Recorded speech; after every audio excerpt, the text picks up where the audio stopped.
When you're streaming, does your camera look like this, but you want it to look like this? Or maybe like this? Stick around and I'll show you guys how to make that happen.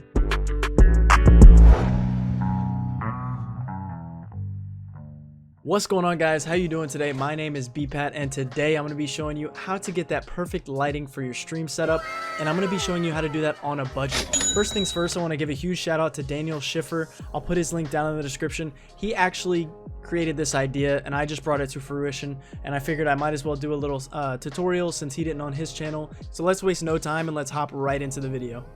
As far as parts go for this build, I'll have everything linked down in the description, but let's go over them real quick. So you're going to need one round cake pan at the size of your choice. I ended up going with the 12-inch option. I felt that it best fit my setup, and so far so good. It's been amazing. You're also going to need one daylight white LED light strip along with an adapter to power them.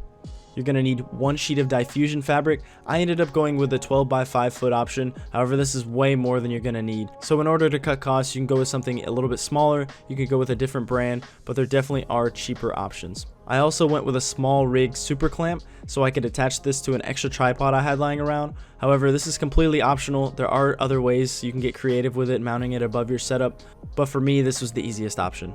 Now to start, we're going to run our LED light strip in a spiral fashion inside of our cake pan. This will allow the light to have plenty of room to reflect off the pan and create that optimal lighting that we're looking for.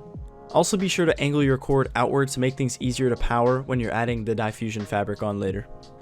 Now once you have that done, next we're going to trace the circumference of the pan on the diffusion fabric, and we're going to cut roughly 1 inch away from that line you've just traced. That'll give you enough room to apply the fabric on the outside of the pan. Now as far as attaching it, I went with masking tape just because I had that lying around. There definitely are other and better looking options to attach your fabric to the pan, but for my sake, I was looking at functionality rather than appearance.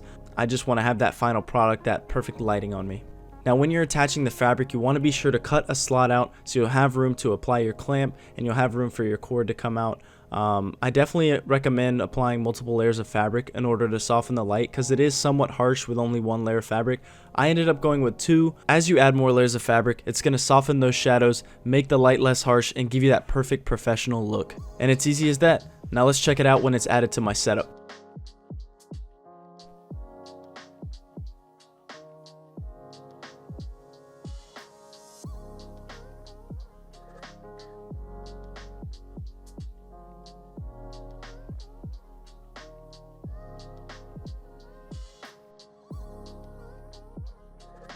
So you've got your brand new light set up, and now you just want to get that finishing touch to your camera colors because it's still looking a little bit too dull. I'm going to show you guys how to apply some LUT filters in OBS software. So what you're going to do first, you're going to need to download some LUT filters. There are some built into the software, but they're very limited and there's not much to choose from.